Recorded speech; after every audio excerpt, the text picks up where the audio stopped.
Кошмар! Боже мой, Маша! Блядь.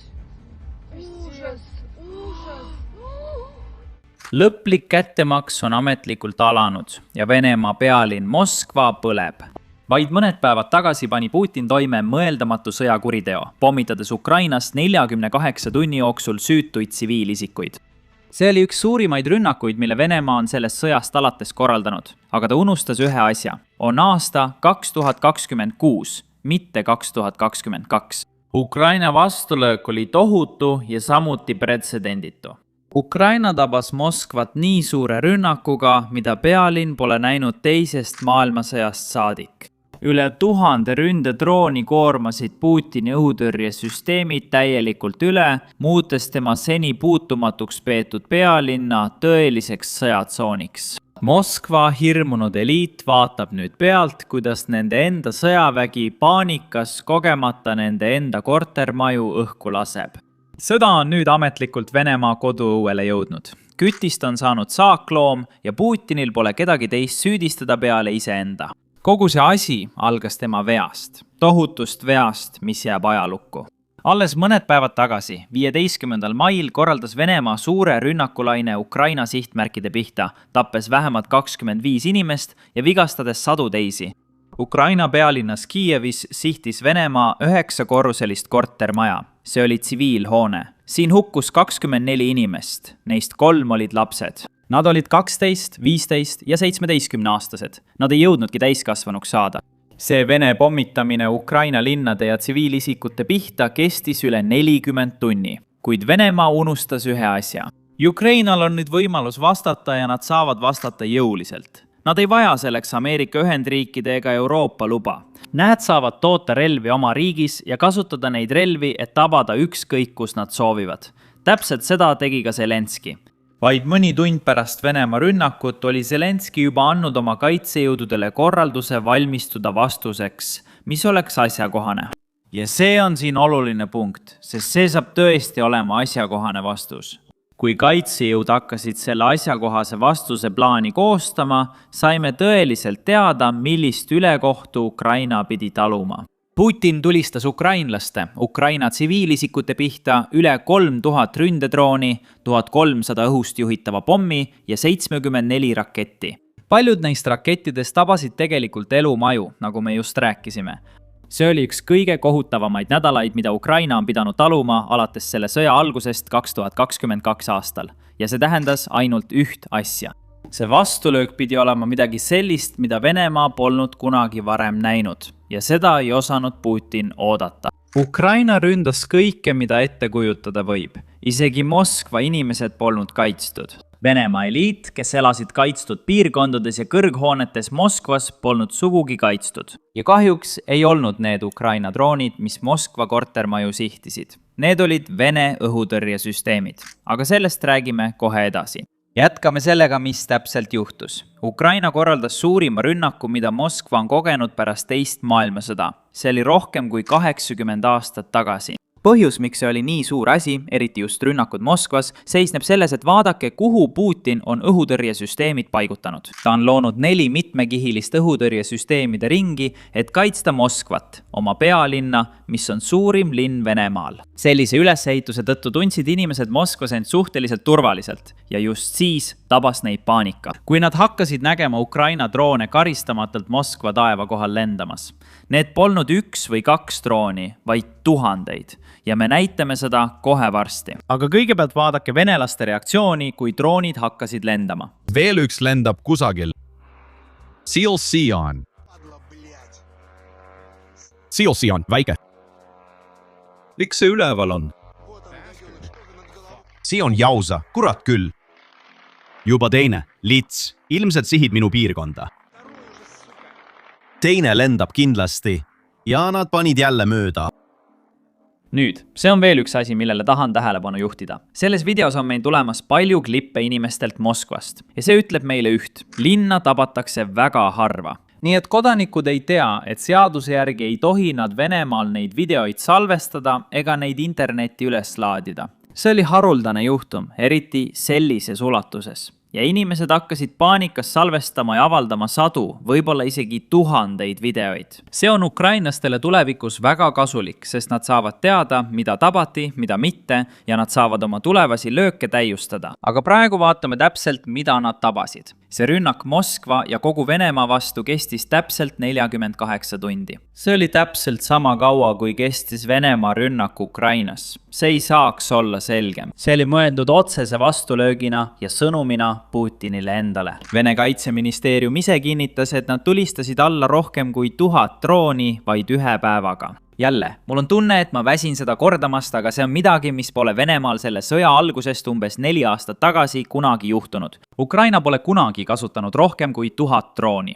ja me teame, et nad kasutasid neid eile, sest Venemaa ise kinnitab seda. Kujutage nüüd ette, kui palju droone tegelikult sihtmärgini jõudis, kui Venemaa ise ütleb, et nad tulistasid alla 1000 drooni. Ukraina relvajõudude avaliku avalduse kohaselt hävitasid nad selle rünnaku käigus süstemaatiliselt 46 väärtuslikku Venemaa sõjalist ja mereväe objekti. Kõige hirmutavam osa Putini jaoks oli selle mõju Venemaa kodanikele, Venemaa elanikele, eriti Moskvas elavatele eliitidele. Siiani on nad sõjast kannatanud, ma ei hakka valetama, kui nad ei ole näinud seda, mida nad nägid viimase 24 tunni jooksul. See on midagi, mida nad ei arvanud võimalikuks.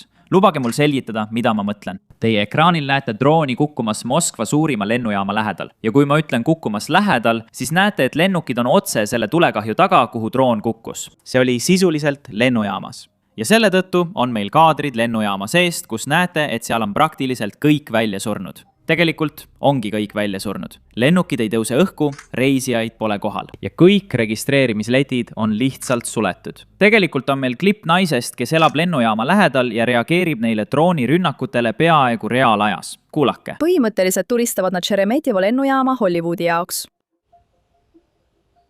Kurat. See on täiesti perses. Ma elan selle lähedal. Oh jumal. Kus see seekord plahvatas? Seekord see plahvatas.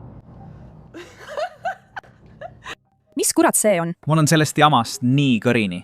Ja see juhtus üle kogu Moskva.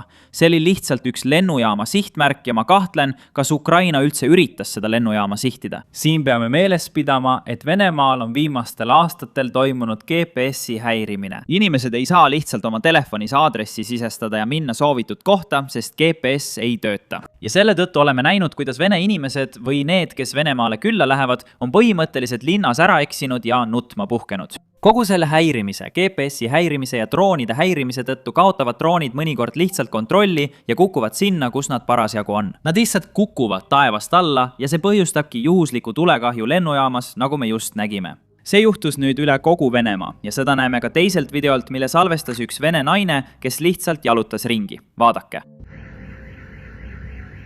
Ma olen nii šokeeritud.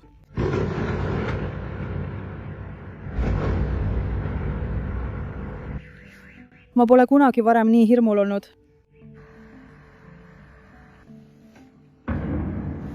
Tegelikult mitte kõik. Tundub, et kõik pakivad asju ja lahkuvad. Ja kui sa ringi vaatad, näed, et kõik lähevad lõpuks uksest välja.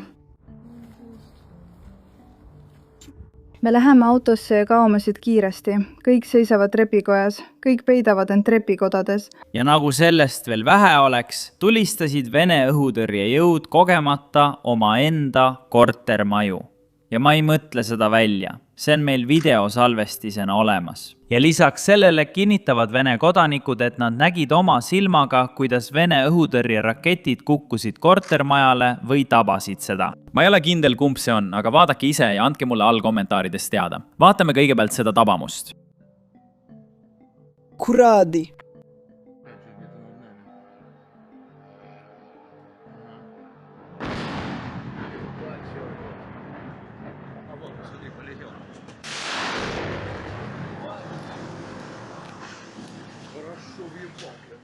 Ja siis on meil klipp või TikToki klipp ühelt Vene kodanikult, kes räägib, et nägi seda tabamust ja kinnitab, mis see oli. Kuulake.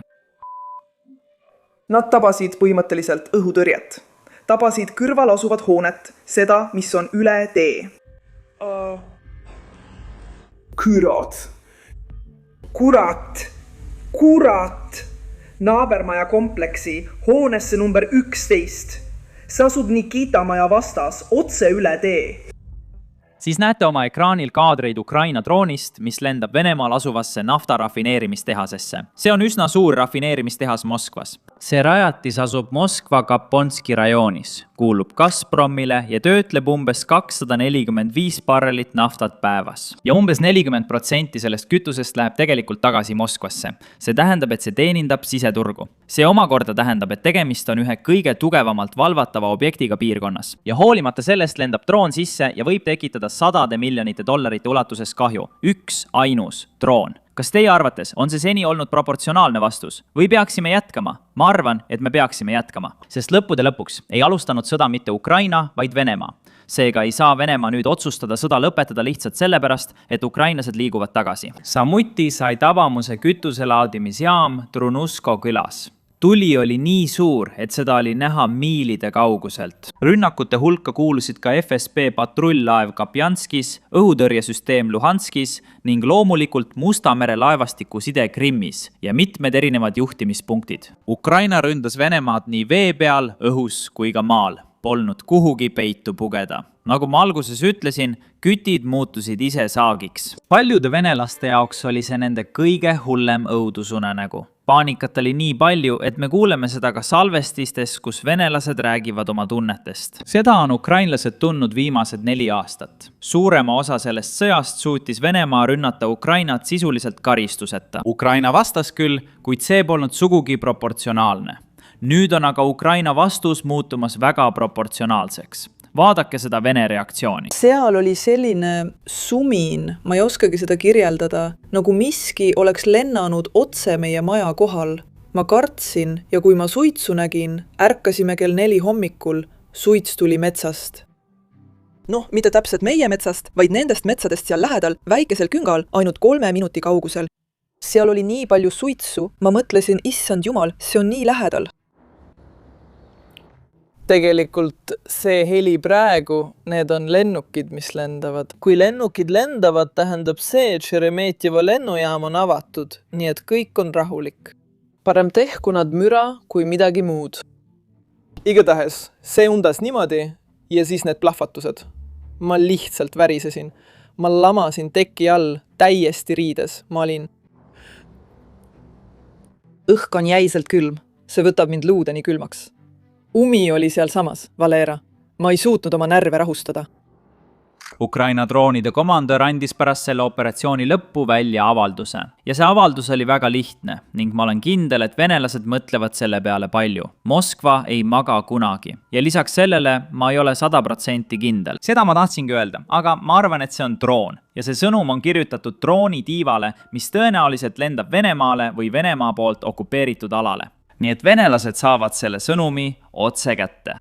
Ühepoolselt rahulikule elule tellimus on tühistatud. Oluline on õigesse vestlusesse siseneda, aga veelgi olulisem on oskus üksi väljuda. Põhimõtteliselt, kui Putin tahab ennast päästa, peab ta sõja lõpetama ja Vene väed välja viima. President Zelenski tegi samuti avalduse, kus ta selgitas, et see Ukraina poolt korraldatud rünnak oli täielikult õigustatud vastulöök Venemaa rünnaku tõttu. Vaadake, meie vastus Venemaa sõja pikendamisele ja rünnakutele meie linnade ja kogukondade vastu on täielikult õigustatud. Seekord jõudsid Ukraina kaugmaa raketid Moskva piirkonda ja me ütleme venelastele selgelt, et nende riik peab oma sõja lõpetama. Ukraina drooni- ja raketitootjad jätkavad oma tööd. Olen tänulik Ukraina julgeolekuteenistusele ja kõigile Ukraina kaitsejõududele nende kaitse ja täpsuse eest. Ukraina riigipiirist on kaugus üle 500 kilomeetri, umbes 300 miili. Vene õhutõrje koondumine Moskva piirkonnas on kõige suurem, kuid Ukraina saab sellest kõigest jagu.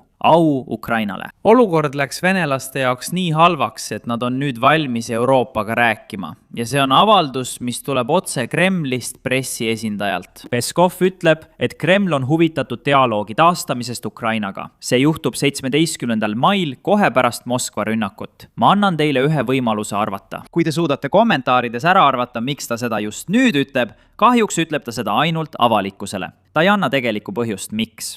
Ja lisaks sellele Venemaa avalikkus väljaspool Moskvat, see info, mida nemad saavad, ei ole see, mida teie sellest videost kuulete. Venemaa avalikkus, kes ei näe oma silmaga, mis toimub, ei pruugi kunagi teada saada, mis täpselt juhtus, sest just seda näitavad Venemaa uudistekanalid. Kuulake ise.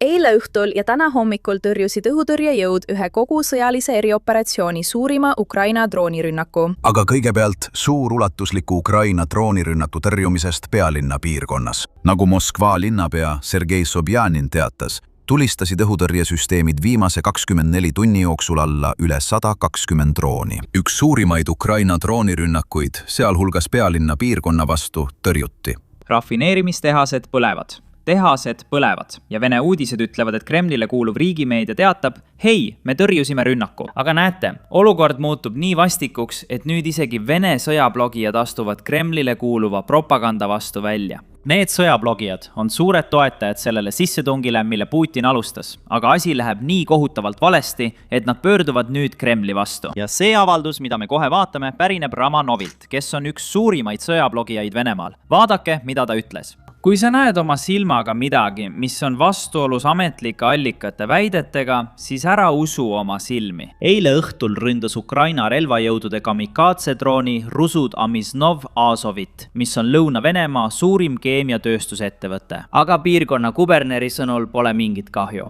Nii et usaldage ametlikke allikaid. Muidugi on ta nüüd irooniline. Ta toob välja ametliku seisukoha ja kui naeruväärne see on. Sest vaadake, seda tehast tabanud tulekahju. Seda on tõenäoliselt 10 kilomeetrite kauguselt näha. Ja Venemaa väidab, et kahju pole olnud. See meenutab mulle George Orwelli kuulsat tsitaati.